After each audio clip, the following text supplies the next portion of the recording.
Good morning, good afternoon, good evening, everyone. I'm Rich O'Brien, Executive Director of TIC Council Americas, and I'm honored to welcome you to this important webinar focused on the emerging hydrogen market and the crucial role of the testing, inspection, and certification industry that assures all stakeholders' expectations are met. The genesis of this webinar lies in TIC Council's recently published white paper on clean hydrogen. And in developing this white paper, which we'll share after the webinar, we identified key gaps within the industry that need addressing. This webinar was specifically designed to bring together different stakeholders of this emergent hydrogen market and discuss their different perspectives, experiences, and challenges, both current and with a view to the future. To start us off, we're delighted to have West Virginia 1st District Congresswoman Carol Miller joining us with introductory remarks that will provide a real-world example of her experience helping to lead West Virginia's effort to transition its historically coal-centric economy. Congresswoman, we have an audience from 30 countries around the world interested in your story. Thank you for your nearly 2 decades of public service to West Virginia and to the United States. And now, over to you, ma'am. Thank you, Rich. That's very kind of you. I moved to West Virginia in 1973, coming from Columbus, Ohio, where I knew about natural gas and electricity and a few things, but really got an education on coal once I arrived, and then spent 12 years in my state house and part of the coal caucus. We have such an abundance of energy in West Virginia, and we have powered our country for generations.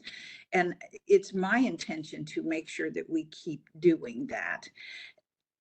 Just since I've been here, this is year 7, the amount of innovation and technology that has occurred, it's just so much more important to focus on an all of the above type of focus for making energy. I just left a heat meeting, which is our energy meeting that Steve Scalise started a long time ago and now is part of the RSC. And they were talking about the grid and how we, with all of the things that are facing us with the data centers and the AI, how important all of our sources of energy are. And they were talking about ions.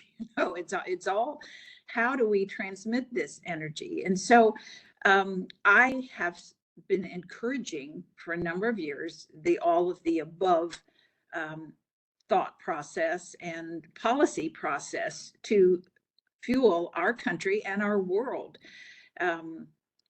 West Virginia has been a key component of the success of our energy security. And we all know that energy security is national security. And we need to bring down the costs. We need to do all the important things to make sure that we have a good, solid grid and we can meet the needs of what's ahead of us. And so that's really through innovation. And so, through this innovation, how are we going to unlock the renewable side of coal and carbon capture, the utilization, the storage of it? So we really want to be sustainable as we move forward. And, I've been sitting on a lot of coal for a long time, and how we can convert waste to hydrogen is such a great solution. Through the usage of carbon capture, utilization, and storage, the carbon intensity of coal-derived hydrogen is actually lower than the green hydrogen.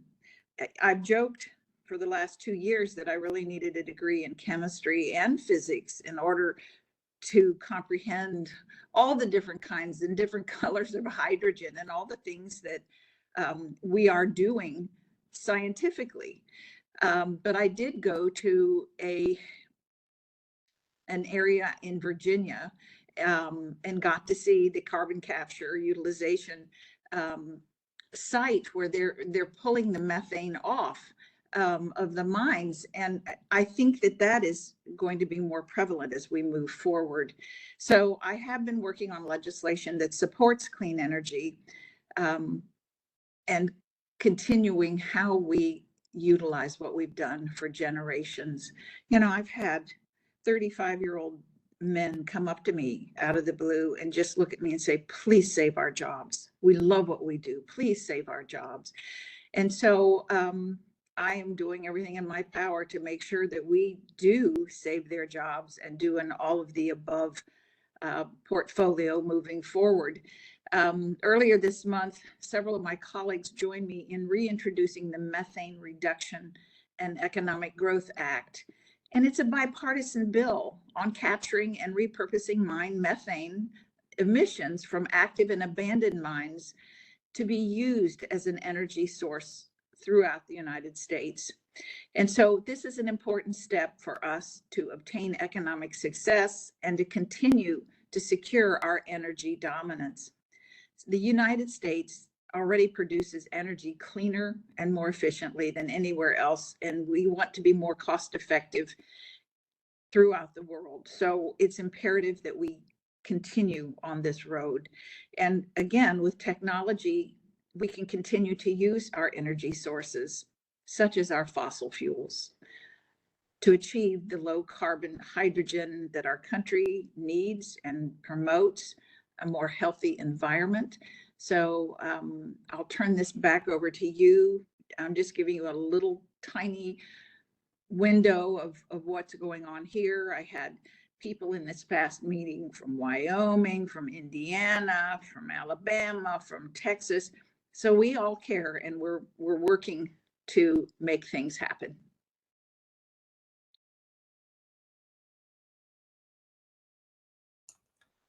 Thank you, Congresswoman, for that.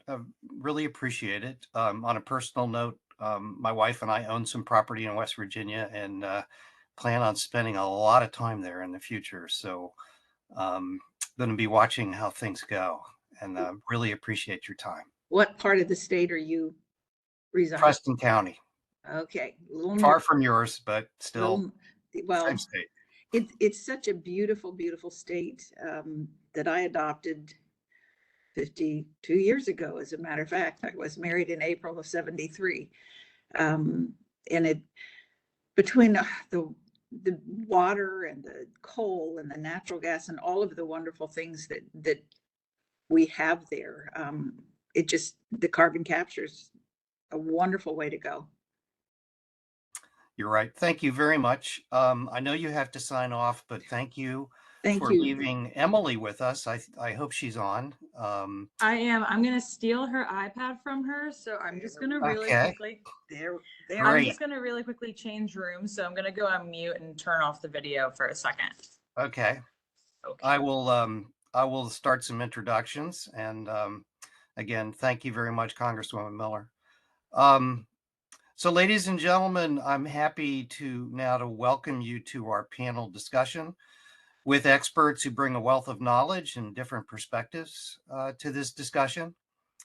So representing the industry perspective, we're pleased to welcome Mihaly Weckler, Vice President of Business Development at A New Climate, LLC, a biomethane and carbon removals company, offering invaluable insights into the policy landscape.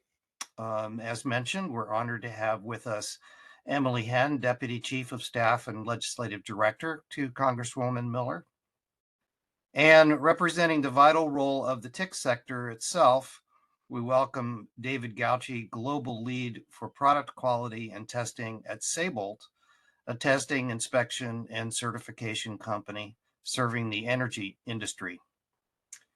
The topics we've chosen for today's webinar are central to the successful development and deployment of clean hydrogen. And we'll be focusing on, for one, the challenges facing the hydrogen market, the critical aspects of project financing and how trust and verification can play a role, the evolving landscape of regulatory compliance, and the need for clarity and harmonization, or at least workable alignment. And finally, the paramount importance of transparency and market-driven sustainability throughout the hydrogen value chain. We'll address these topics in rounds of questions for our panelists, and we'll get as far into them as time allows. Panelists, just a reminder to keep your answers to under 2 minutes, please. And also, before we jump into the discussions, we welcome all participants to share your questions at any point in the chat. We'll monitor it and raise them again as time allows. So without further ado, let's get into it and address the first topic on the main challenges that each of you are facing in this hydrogen world. So we'll start with me, Holly. What do you think is the reason why hydrogen production and new applications are developing faster in some regions over others? And I think about California and hydrogen fueled vehicles that are taken off, and as an example of the different ways the market is responding. Thank you for the opportunity to participate today and for the great question. So one reason, of course, is California has unique and uniquely strong incentives in effect, and they've started down this path for a while now. Our company has been part of the low carbon fuel standard for the past 15 years, and we're actively decarbonizing hydrogen that is produced and dispensed into passenger vehicles today. But other regions have their own unique strengths and resources that need to be focused on. And while California, for example, again, is doing a laudable job advancing the hydrogen industry, most of the actual production still is imported to the state. And there really needs to be a countrywide co-development of production capabilities. We see that every region has their own unique strengths and what decarbonized resources lend themselves to most cost-efficient, most appropriate developmental directions for clean hydrogen production, and most importantly, it all needs to happen at scale. So one of the key blockers we see that lead to regional differences in clean hydrogen development is the lack of equal recognition of the different decarbonization avenues. Where the sun shines and wind patterns are favorable, of course, granular cities should be relied on. In other cases, waste gases and the decarbonized methane to hydrogen production should be relied on, because today over 95% of hydrogen in the United States is produced through steam methane reforming or autothermal reforming. So I believe that it is an important factor that there shouldn't be a preference between how we decarbonize. There should be an imperative to support each region to rely on their strengths and lean in on them. And if this is waste gas capture, it should be that. If it is a good geology for carbon capture and sequestration, it should be that. If it's favorable for other renewable energy-based production, it should be that. We don't get to pick and choose winners, I think, and we shouldn't be in the business of doing that. So that is, I think, the single most important factor to make sure that no one has their finger on the scale. Okay, well, thanks, Mihaly. So one important factor is just where you're situated, and maybe the geographic and climate-related facts of life where you are. Emily, this is pretty much the same question from your perspective. What do you think is the reason hydrogen production and new applications are developing faster or differently in some regions compared to others? Well, obviously I come from the policy side, and so I think that the hubs and the where these hubs are located is a big deal as well. I think that there were federal resources poured into the production of hydrogen, and like Mihaly said, it's, you know, the West Virginia, the Appalachian one is blue hydrogen. There's different kind of focuses depending on what hub you're talking about. But I do think that for regions that are granted one of these hubs and have the federal backing and the grant money behind them, I think that that's certainly helpful in starting kind of the production process, the permitting process, and the investment from capital markets as well. So I would say, you know, obviously that helps. Any money from the federal government helps drive innovation and further money from the private markets as well. Okay, great. Follow the money, I guess, is sort of the answer there in some ways. David, based on the responses from the other speakers, what do you think the TIC industry's role should be in addressing concerns and the challenges of location and funding? I totally agree with the other speakers that we don't get to pick which is the winner. Today, hydrogen is referred to in colors, but that is not very important to us. What is important is David, can you go closer to your microphone, please? Okay. Can you hear me now?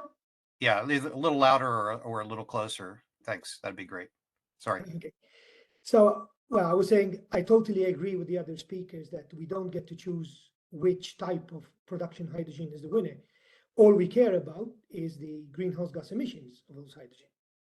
And well, in the white paper, the aspects where the TIC sector can address challenges related to all of these type of hydrogen productions have been addressed. Well, the first one I would like to talk about is safety, which is a very important topic in hydrogen, no matter how the hydrogen has been produced. Hydrogen is the smallest molecule, and thus it leaks really easily. And also it has about 1/10 of the ignition energy of natural gas. So it means that hydrogen, the safety aspect is paramount here. The TIC industry will be essential for a number of safety aspects, including materials for pipelines, vessels, and storages to avoid leakages, as well as quality to avoid corrosion and embrittlement risks. Embrittlement makes the material, pipelines or storage, whatever it is, prone to leakages. Also, connections have to be regularly inspected for grounded, check valves, bare discs, etc. Because for cars, for example, you're going to feed the car at pressure. So you have to make sure that there's no leakages there. So TIC companies can offer independent assessments during concept and pre-feasibility phases to accelerate decision making. We provide objective insights that reduce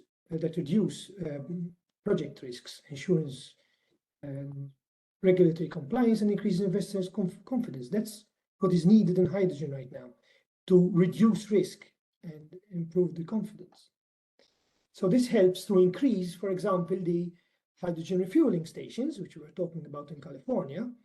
And if we reach like the minimum critical mass, then even the price will start to go down, because there will be the market will start to spread out.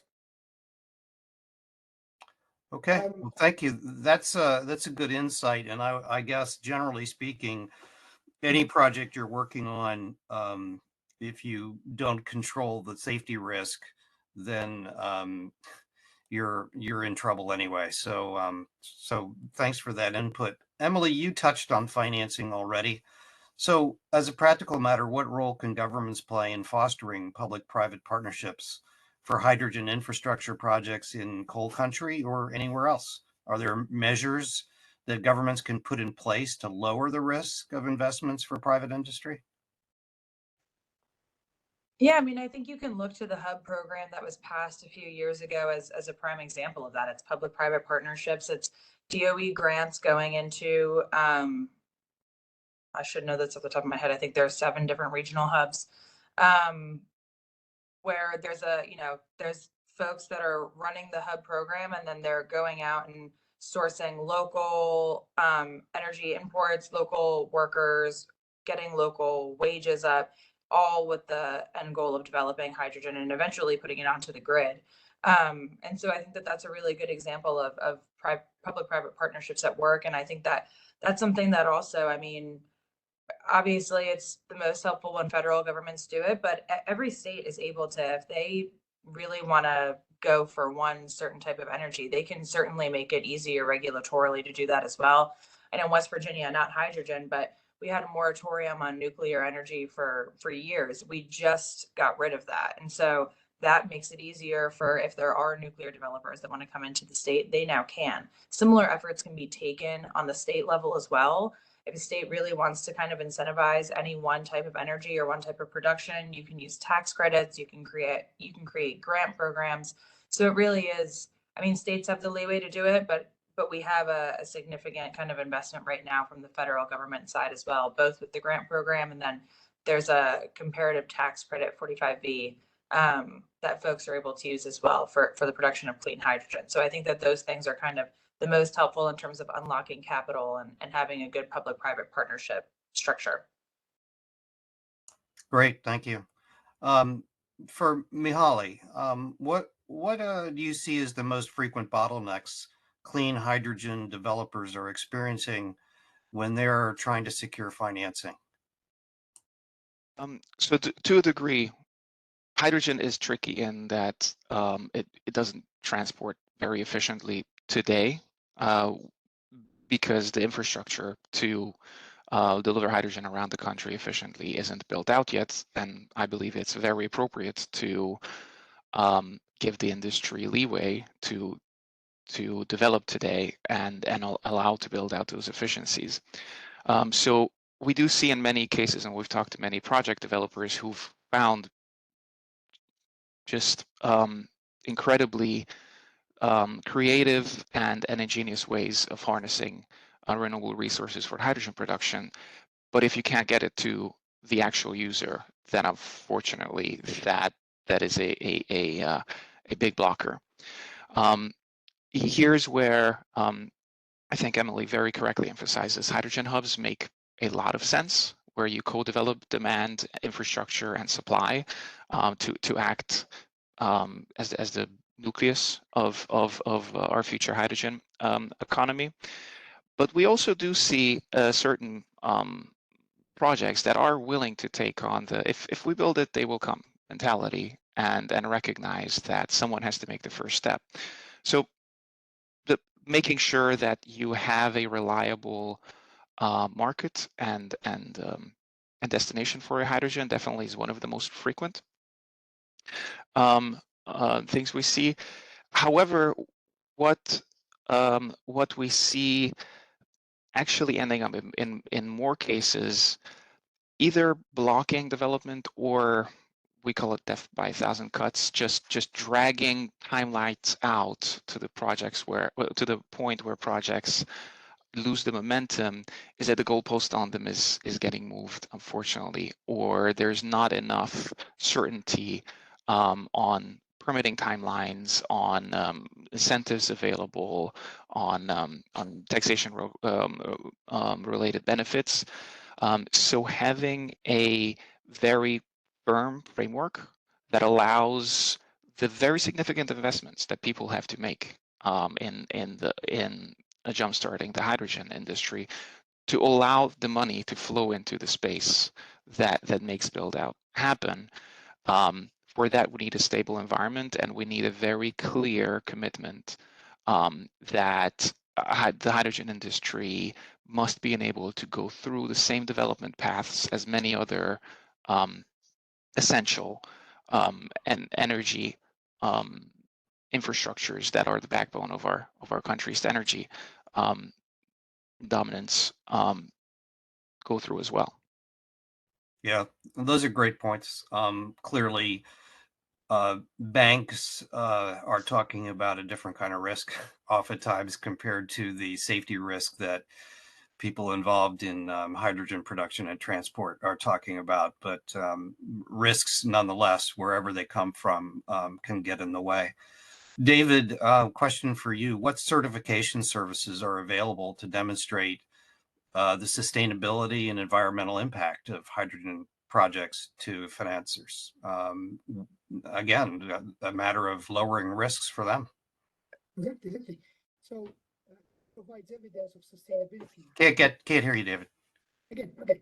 So tech provides evidence of sustainability, aiding market participants in meeting regulatory requirements within reporting periods. In fact, policymakers use certifications used by tech industry as a design feature in regulatory frameworks and incentives, which can be used for the mass balance model, so from production to consumption, and book and claim model using guarantees of origin. Legislative frameworks often include incentives like targets, quotas, tax credits, which required certification to access. So TIC industry will be required to certify the feedstock, as well as the quality, quantity, and sustainability of end products. And then there are a whole list of services which TIC industry can provide for sustainability, such as hazard identification to pinpoint certain hazards specific for hydrogen, like leaks, overpressure, ignition sources, evaluate flammability zones, which is similar to LNG, but it is obviously more critical, even more critical than LNG, say. Certify adherence to control emissions or assess real world efficiency of hydrogen production, if done by electrolyzer or if done by reforming or gasification, whichever it is. And also continuous monitoring of critical infrastructure that needs to happen, because any material is going to have a lifetime. It's not there forever, so it needs to be continuously monitored.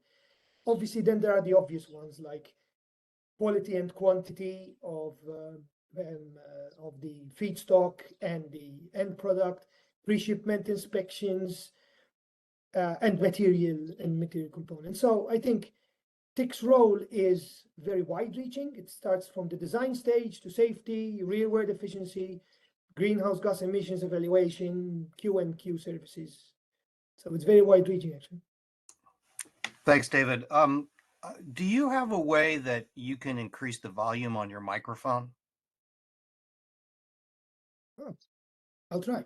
Yeah, have a look at that if you would, please, because I have one follow-up question for you I'd like to ask, but some of our viewers are also saying that the sound is just barely there. Can you hear me better now, or? Maybe, maybe, yeah. So if you've got your mic volume all the way up and you're as close as you can get, then we'll have to go with that. Here's the follow-up question.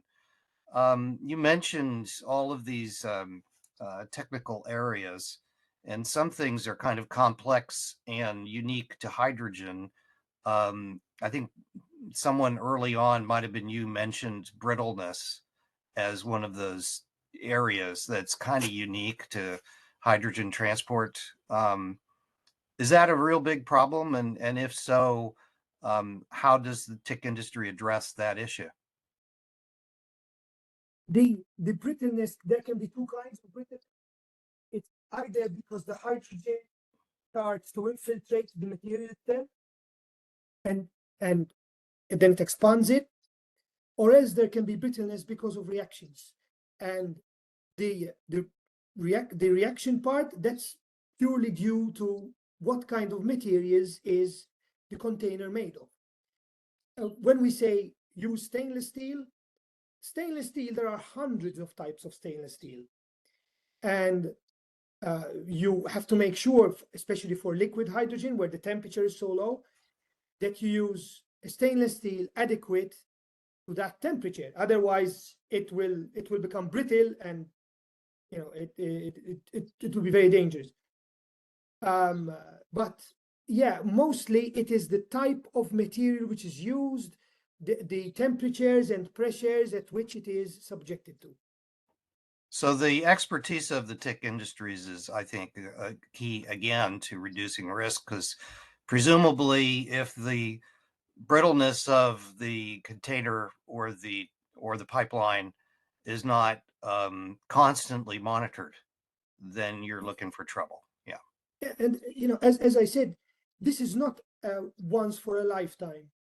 That's why all containers, pipelines, whatever it is, they have a shelf life, so they need to be monitored Great. continuously as well. It's a process. It's Great. not a one certificate and that's it. Okay, more risk reduction. Mihaly, how do current regulatory hurdles and legislative gaps impact the industry's adoption of hydrogen technologies? Allow me to rely on something that Congresswoman Miller highlighted in her keynote.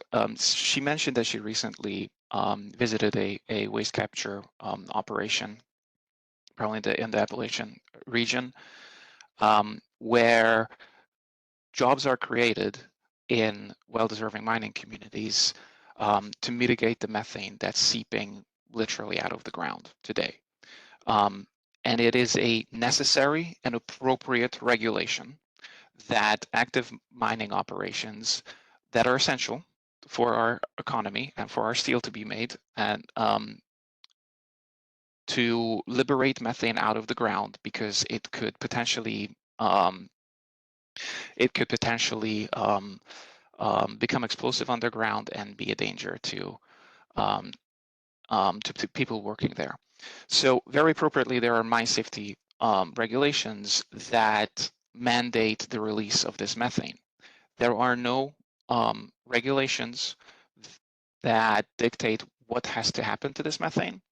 And there is also not a very well-established framework that recognizes the benefits of capturing this methane that would otherwise get released in the air with a greenhouse gas equivalency of 29. So each cubic foot of methane emitted is equivalent to 29 cubic feet of CO2 getting emitted.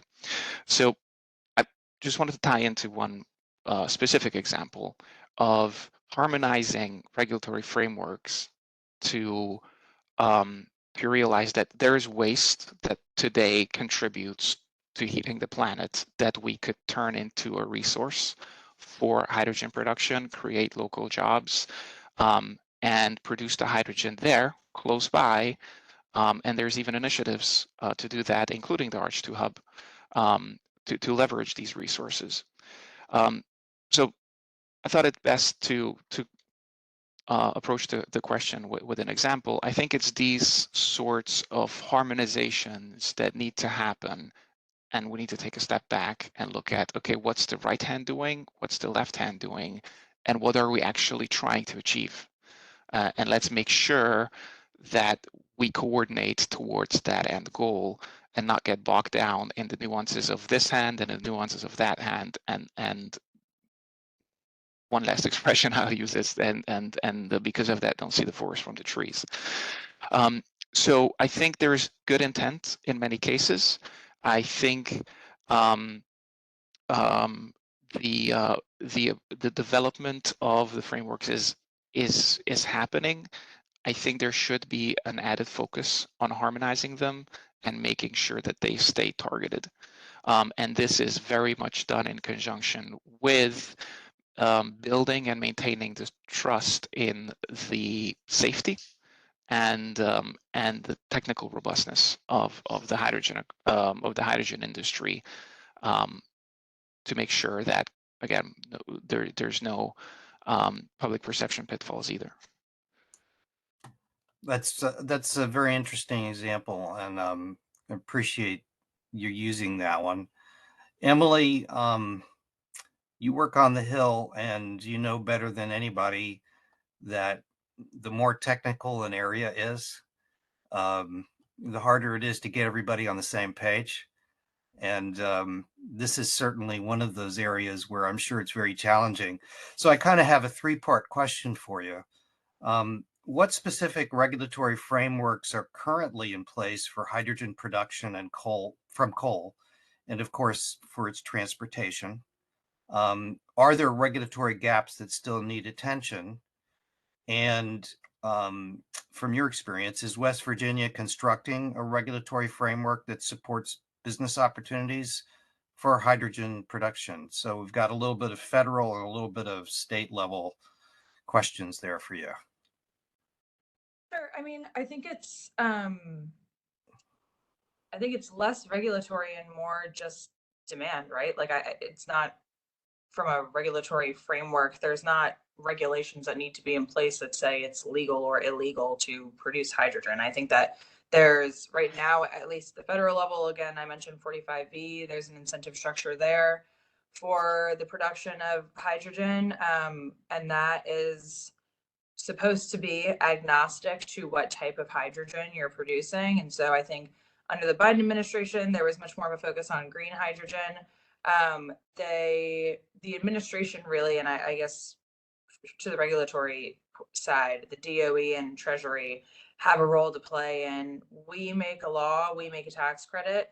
They then provide the regulations for how that's going to be administered. And so in the case of the Biden administration, the proposed rule around 45V originally essentially didn't let blue hydrogen take advantage of the credits, which is kind of was the antithesis of the IRA as the Democrats had passed. So the final regs were a little bit better for hydrogen producers. They actually mentioned coal mine methane, going to my boss and Malay's point. Mentioned coal mine methane as being a good feedstock. We also have a bill that would allow coal mine methane to be captured in the 45Q tax credit to then be used in the production of blue hydrogen, blue ammonia, all of that. So I think that it's really like the administration with any kind of incentive structure or anything like that has a role to play in terms of creating regulations that then make it work for industry. That's up to the admin again. So, but on the state level, I think it's less about the regulatory and more just about the willingness of the state to try to make things work and try to get, whether it's building out transmission or it's building out more availability for sites to be able to take advantage of the location, at least in West Virginia, we're along the Ohio. So being co-located near a river is a big deal for hydrogen facilities. And if they're going to be attached to, a coal mine, that's helpful as well. So I think it's less the regulatory and more kind of the making it a good environment for companies to make the investment of producing hydrogen. At the end of the day, I think that's helpful, at least in the state level as well. You actually brought to mind a follow-up question. So transport, think of pipelines. Is there discussion on the Hill about pipeline transport of hydrogen, or is that like on the table it's got to be addressed? Yeah, I think that just permitting reform writ large is something that we collectively, most members have been trying to address, and certainly in the Senate, the Energy and Public Works Committee, which Senator Capito from West Virginia chairs right now, and the Energy and Natural Resources Committee, which was formerly chaired by Joe Manchin from West Virginia. And then in the House side, the Natural Resources Committee and Energy and Commerce Committee are all really engaged in trying to find permitting reform solutions. But it's not, to zoom out from hydrogen as well, I think that just larger permitting reform is going to be necessary for us to make the types of investments into the grid that we want to make for all types of energy. So more for natural gas, but also more for renewables. It's great to have renewable energy, but if you can't get it to a large energy user like a city, then it's not, it's almost wasted. So there needs to be kind of that dual track where we need to be building out transmission lines, we need to be building out pipelines, and permitting reform is a huge part of that and something that the Hill is really focused on, and hopefully we can get done here this Congress. That's very useful. Thanks. David, let's turn to you and talk about transparency and sustainability a little bit. What do you see as the role of the TIC sector playing in certifying the sustainability of hydrogen production methods? So calculating the carbon footprint of assets involves assessing greenhouse gas emissions associated with the entire life cycle, not just with the production. So standards like ISCC, so International Sustainability and Carbon Certification, provide the framework, but you need boots on the ground to do that. And that would be the TIC companies. So we would go to a specific location and check life cycle greenhouse gas emissions. And a lot of different types are available nowadays. So it could be according to the Renewable Energy Directive, for example, for EU, or the California Low Carbon Fuel Standard for California. But the important thing is that the scope is well defined. So we know what we have to evaluate. And they require typically, they require the gas emissions assessment, including raw material, cultivation, processing, and transportation. Emission reductions must meet specific threshold to be called, within that framework. If, let's say, in general, the standard is how much greenhouse gas emissions are released by steam methane reforming, and then from that, how much is reduced. So that's why the reduction has to be a certain limit. So we basically conduct the physical visits. The system ensures complete supply chain traceability through mass balance methods, ensuring sustainability materials. So we are an independent auditor, and that is what reduces risk. So when you go for financing, one way to reduce risk is third-party auditing. It can't be the production site who, officializes what is the greenhouse gas emission of that production. It has to be a third party, and the TIC industry is well placed to supply that. So it sounds like a lot like what I mentioned at the top of the webinar. TIC Industries' role is to make sure that all stakeholders' expectations are being met, and that is the value that the sector brings to projects like this. Mihaly, how can industry leaders ensure the authenticity, honesty, and real impact of their hydrogen initiatives to prevent greenwashing? We know the TIC sector has a role in that, but what about the industry leaders themselves? So again, here allow me to refer to David's great feedback. I love the way he put it. I also think about it as, let's call it two, at the very least, two overlapping levels. He called it the boots on the ground. Couldn't agree more. The TIC industry is absolutely essential in assuring that everything happens safely, that things are checked directly by qualified people who know what they look at and can keep track with the development of the industry. And there is an overlying level of, okay, the production process itself is certified. We know it's safe. We know it uses the clean hydrogen production technology, but how is it supplied with feedstocks, and where is the product dispatched to? And also, I want to tie this in here because I think we should mention it. It doesn't only cost money to produce clean hydrogen. Today, it also costs money to use clean hydrogen, right? So a truck fleet who's looking to decarbonize and leverage fuel cell vehicles to mention a non-industrial use, it's a very significant investment they need to make. It's a very significant operational change they have to plan for.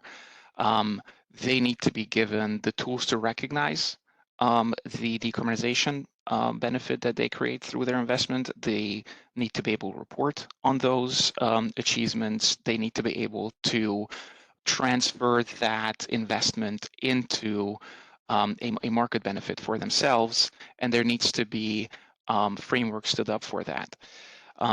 So I want to make sure when we think about this, we also think through what the actual buyer of the commodity sees and gets out of these solutions, because for anyone to invest substantially, they need to be ensured that they can recognize and that they will have the clean hydrogen actually available to them over the time of their investment. So what I wanted to refer to as a more overlapping higher level of the fending against greenwashing is again making sure that the flexibility is available to the hydrogen project. So, for example, that a direct physical connection, while appropriate and desired, is not essential to recognizing, because otherwise we restrict the development of hydrogen projects too much. And here's where frameworks that, for example, David mentioned as well, ISCC is a European-born certification mechanism. But here's the main message that I'd like to send here. I think everyone needs to realize that we have potent tools to assure there's no double counting, there's no greenwashing. Low carbon gases have been transacted in the United States for almost 20 years now. This is not new. This is not something that no tools exist for. Should it continue to be developed, refined, its robustness be improved? Yes, and we try to do that every day. But to also mention United States based solutions, the MRETS registry, which tracks renewable energy as well, has a renewable thermal certificate program that that is built for tracking clean hydrogen alongside other decarbonized gases, renewable natural gas, etc. The low carbon fuel standard in California that we mentioned briefly earlier has a very robust verification mechanism where the entire value chain is audited based on monitoring plans by accredited verifiers. The RFS, the Renewable Fuel Standard, has a framework that is completely leverageable for this purpose as well. And I do want to make sure there's a question in the chat that asks how we make sure that also CCS doesn't get misclaimed, double claimed. There are carbon tracking frameworks today that exist that are created for this, that have third-party verification built into them, and then create a serialized registered product that only has one owner. So really what I wanted to arrive at is that we just need to use the tools we have today. We need to rely on them, and I don't think it is warranted to delay action because of an anticipation of what could go wrong here. Mistakes will need to get fixed, and any inefficiencies need to be worked out. But the general range of tools that is available to us for certifications, third-party audits, regulatory frameworks that already have a well-established history of regulating low carbon gases, including hydrogen, they're there. We just need to not be afraid of using them. And really that would be my focus. Okay, thank you for that, Mihaly. Emily, you're up again. In your experience working in Congress and with the state of West Virginia, are there steps industry can take itself, the steps that industry can take in, let's say, coal to hydrogen environment or hydrogen production in general, that would make it easier to gain government support? Things that industry can do. I mean, I think just proving to be a good partner for states and local governments to work with, I think is always, I mean, for really anything, I think crucial for folks. So getting to know the locations that you're producing hydrogen in, getting to know the people there, the communities there, and kind of make those relationships. I think that's number one, at least in West Virginia. That's a very big deal. And so that, and then I think just proving, I mean, as with anything, with any nascent technology or industry or energy source, I think that the proof is in the pudding, for lack of a better term, of just proving the efficacy of this technology, proving that it has a place in the market, proving that there's going to be lower emissions if that's the goal, there's going to be more energy on the grid if that's the goal. Just proving that out is what is then going to get lawmakers' attention to continue investing in that technology. And I think that you see that with, I mean, solar and wind have had subsidies since the 70s, and that's been proved out that they're, they now are market penetrated and all of that. I think that hydrogen is in that kind of crucial space where it needs to just be continued to be proved out to be a viable source of bringing coal into the next, into the future of energy development, and bringing communities with it. So I think that those are the most important things with anything, but specifically for hydrogen. Thanks for that. And that sounds a lot like communication is key. And I think this is a good time for me to mention to you, anytime you need the expertise of the TIC sector as a sort of, I'm going to say a neutral party. Nobody's fully neutral, but as a party whose stake in the